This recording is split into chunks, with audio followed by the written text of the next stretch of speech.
नमस्कार, मैं रचना शर्मा चढ़दी कला टाइम टीवी देख रहे सभी दर्शकों का स्वागत करती हूं। आप देख रहे हैं उत्तर प्रदेश के समाचार।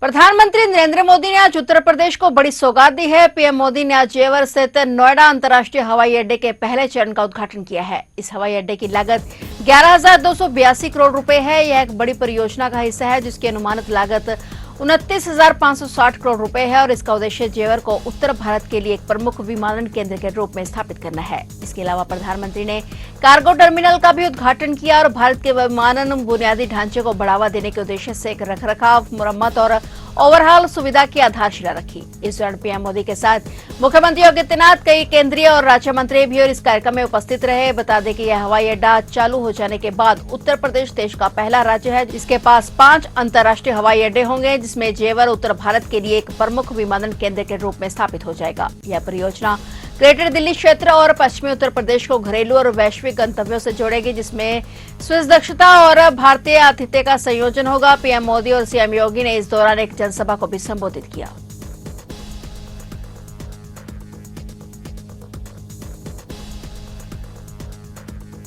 यूपी के कौशाम्बी जिले में उस समय हाहाकार मच गया जब सैनी थाना क्षेत्र के अतसराय के पास नेशनल हाईवे 2 पर भीषण हादसा हो गया। इस दर्दनाक हादसे में 3 बच्चों समेत 8 लोगों की मौत की खबर है। बताया जा रहा है कि सभी लोग फतेहपुर जिले के करौली गांव के रहने वाले थे, जो कि मुंडन संस्कार करवाकर प्रयागराज से लौट रहे थे और हादसे के बाद मौके पर चीख पुकार मच गई। फतेहपुर के करौली गांव से लगभग 18 लोग एक पिकअप वाहन में सवार होकर मुंडन संस्कार के लिए प्रयागराज गए थे। हादसे के बाद स्थानीय लोगों और राहगीरों ने तुरंत पुलिस को सूचना दी और राहत बचाव का काम शुरू किया गया। फिलहाल पुलिस पूरे मामले की जांच में जुटी है कि हादसे के कारणों का पता लगाया जा रहा है। इस दर्दनाक हादसे के बाद मृतकों के परिवारों में कोहराम मचा हुआ है और पूरे इलाके में शोक का माहौल है। मुख्यमंत्री योगी आदित्यनाथ ने भी कौशाम्बी में हुए दर्दनाक सड़क हादसे में जान गंवाने वालों के प्रति शोक संवेदना व्यक्त की है। मुख्यमंत्री ने मृतकों के परिजनों को 2-2 लाख रुपए और घायलों को 50-50 हजार रुपए की आर्थिक मदद देने की घोषणा की है।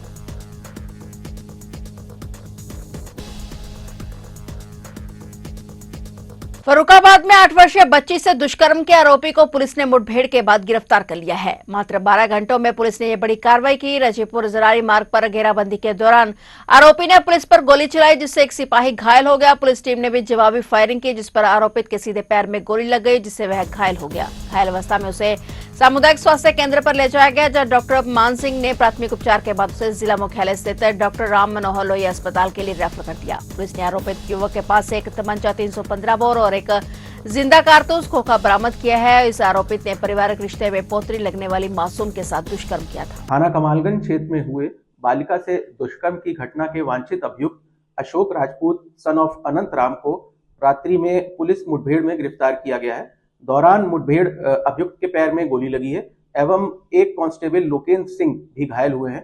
दोनों घायलों को उपचार हेतु सीएचसी कमालगंज भेजा गया था, जहां से अभियुक्त को डॉक्टर राम मनोहर लोहिया हॉस्पिटल फर्रुखाबाद के लिए रेफर कर दिया गया है। यूपी के आगरा जिले के बमरोली कटारा थाना क्षेत्र में भी पुलिस ने 8 वर्षीय बच्ची की हत्या के आरोपी 25,000 रुपए के इनामी बदमाश को आज शनिवार तड़के मुठभेड़ में मार गिराया है। पुलिस ने यह जानकारी दी। पुलिस के अनुसार बच्ची की हत्या का आरोपी सुनील 29 वर्षीय फरार था और उसकी गिरफ्तारी पर 25,000 रुपए का इनाम घोषित किया गया था। सुनील की तलाश में सिटी जोन की 12 पुलिस टीमों के अलावा अन्य पुलिसकर्मियों को भी लगाया गया था। वह फिरोजाबाद भागने की फिराक में था। रास्ते में उसे रोकने की कोशिश की गई तो उसने गोलीबारी शुरू कर दी, जिसमें गोली उप निरीक्षक विश्वजीत को लगी और वह घायल हो गए। उन्होंने कहा कि पुलिस ने आत्मरक्षा में जवाबी कार्रवाई की, जिसमें सुनील को भी गोली लगी और वह घायल हो गया। उसे अस्पताल ले जाया गया, जहां डॉक्टरों ने उसे मृत घोषित कर दिया। 24 मार्च को उसने मकान मालिक की 8 वर्षीय बच्ची की गला रेतकर हत्या कर दी थी और शव को आटे के कनस्तर में छिपाकर फरार हो गया था। पुलिस ने आरोपी के कब्जे से बाइक, तमंचा, कारतूस और खोखे बरामद किए हैं।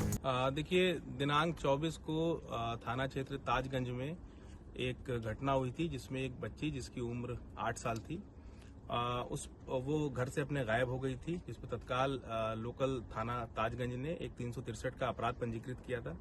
उसी क्रम में वहां पे टीमें लग के उस बच्ची को खोज रहे थे। अगले दिन रात में 8:30 बजे उसी के घर से एक आटा रखने वाले टीन कैन में एक बॉडी मिली थी, जो उस बच्ची की थी, जिसके गर्दन पे कट्स के निशान थे। बच्ची का विभत्स तरीके से मर्डर किया गया था और तत्काल जो परिवारजन थे उन्होंने बाद में जो भी वहाँ उनके यहाँ किराएदार था सुनील, उसको उसका नाम खोला था, उसके परिवारजनों का भी नाम खोला था। हम लोगों की लगातार 12 टीमें सुनील की खोज कर रही थी।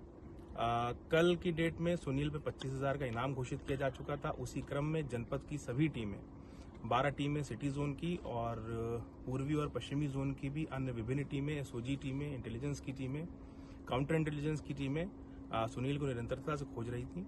आज रात में करीब 3 बजे के आसपास थाना क्षेत्र बमरौली कटारा में जब उसकी खोज चल रही थी तो वहां पर एक सूचना प्राप्त हुई कि ये सुनील नाम का जो व्यक्ति है ये फिरोजाबाद जाने की फिराक में है और मुखबिर की सूचना पर यहाँ पे पुलिस ने घेराबंदी की। घेराबंदी करके जब पुलिस ने उसको रोकने का प्रयास किया तो उसने पुलिस की टीम पर कई फायर खोल दिए, जिसमें हमारा एक सब इंस्पेक्टर घायल हुआ है। उसको संबंधित अस्पताल में भेजा गया है। पुलिस ने भी जवाबी कार्रवाई में आत्मरक्षार्थ अपने आप को बचाते हुए सिखलाए हुए तरीके से काउंटर फायर किया है, जिसमें यह व्यक्ति सुनील घायल हुआ है। इसको भी अस्पताल भेजा गया है।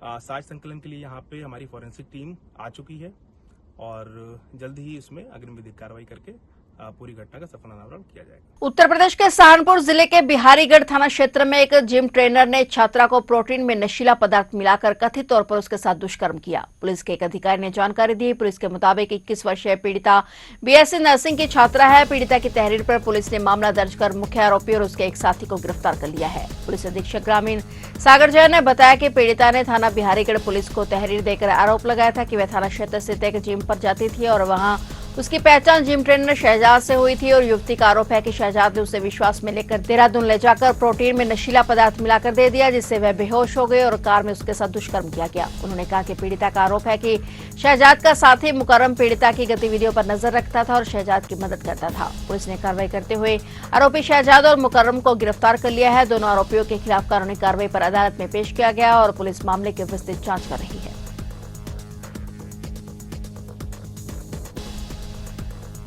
हरदोई जिले में सार्वजनिक सभा में भगवान श्री राम और माता कौशल्या पर अभद्र टिप्पणी करते सपा के प्रदेश सचिव यदुनंदन लाल वर्मा को वीडियो वायरल होने पर जिले भर में हिंदूवादी संगठनों के विरोध प्रदर्शन शुरू हो गए हैं। शांति व्यवस्था बिगड़ती देख हरपालपुर कोतवाली पुलिस के उपनिरीक्षक विजय शुक्ल की तरफ से आनंद फानन में प्राथमिकी दर्ज कर यदुनंदन लाल को गिरफ्तार कर लिया गया है। प्राथमिकी प्रभारी निरीक्षक ने बताया कि यदुनंदन को 14 दिनों की न्यायिक हिरासत में जेल भेज दिया गया है। सपा के प्रदेश सचिव यदुनंदन लाल वर्मा की सार्वजनिक सभा का यह वीडियो हरपालपुर क्षेत्र का है, लेकिन यह कब का है यह साफ नहीं हो सका है और इस कृत्य के लिए सपा के भीतर भी यदुनंदन लाल की कड़ी आलोचना हो रही है। यदुनंदन लाल वर्मा की पार्टी की प्राथमिक सदस्यता भी समाप्त कर दी गई है। वर्मा पर कार्रवाई के लिए प्रदेश संगठन को लिखा गया है। वह कई पार्टियों में रह चुके हैं और मंचले टाइप के नेता हैं। जिस जिले भर में हिंदूवादी संगठनों के विरोध प्रदर्शन को देखते हुए पुलिस प्रशासन ने तत्काल कार्रवाई कर वर्मा को गिरफ्तार कर अदालत में पेश किया, जहां से उसे जेल भेज दिया गया है।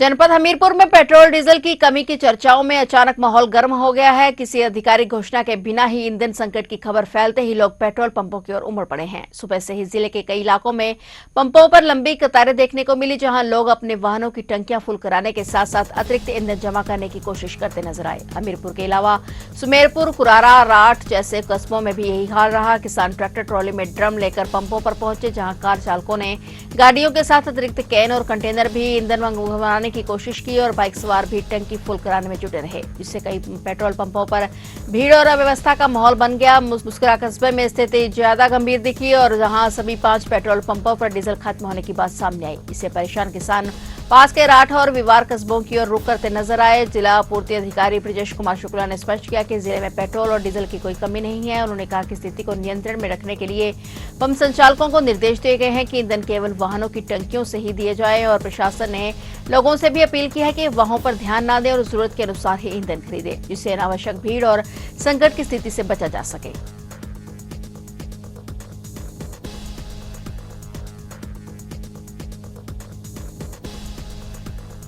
भारत मौसम विज्ञान विभाग ने बताया कि सक्रिय पश्चिमी विक्षोभ के प्रभाव से उत्तर प्रदेश के कई जिलों में हल्की बारिश हुई है और विभाग के अनुसार 29 मार्च से 1 अप्रैल के बीच राज्य में बारिश का नया और अधिक सक्रिय दौर शुरू होने का अनुमान है। मौसम विभाग केंद्र द्वारा जारी बयान के मुताबिक मौजूदा पश्चिमी विक्षोभ के कारण हुई बारिश और बूंदाबांदी के प्रदेश के कई हिस्सों में अधिकतम तापमान में 3 से 6 डिग्री सेल्सियस तक गिरावट दर्ज की गई है। हालांकि इस प्रणाली के कमजोर पड़ने के बाद अब 28 और 29 मार्च के दौरान अधिकतम तापमान में 3 से 6 डिग्री सेल्सियस तक वृद्धि होने की संभावना है। इसके बाद अगले पश्चिमी विक्षोभ के प्रभाव से फिर तापमान में गिरावट देखी जा सकती है और 29 मार्च की देर शाम या रात से बारिश का ताजा दौर शुरू हो सकता है, जो मार्च के अंत तक जारी रहने की संभावना है। हरदोई, कानपुर, गोरखपुर और बरेली समेत कई जिलों में बारिश का अनुमान है और कई जगह पर मौसम विभाग ने 28 मार्च के लिए लखनऊ में आंशिक रूप से बादल छाए रहने की, मुख्य साफ रहने के भी अनुमान जताए हैं और कई जगह पर उन्होंने बिजली गिरने की भी चेतावनी जारी की है।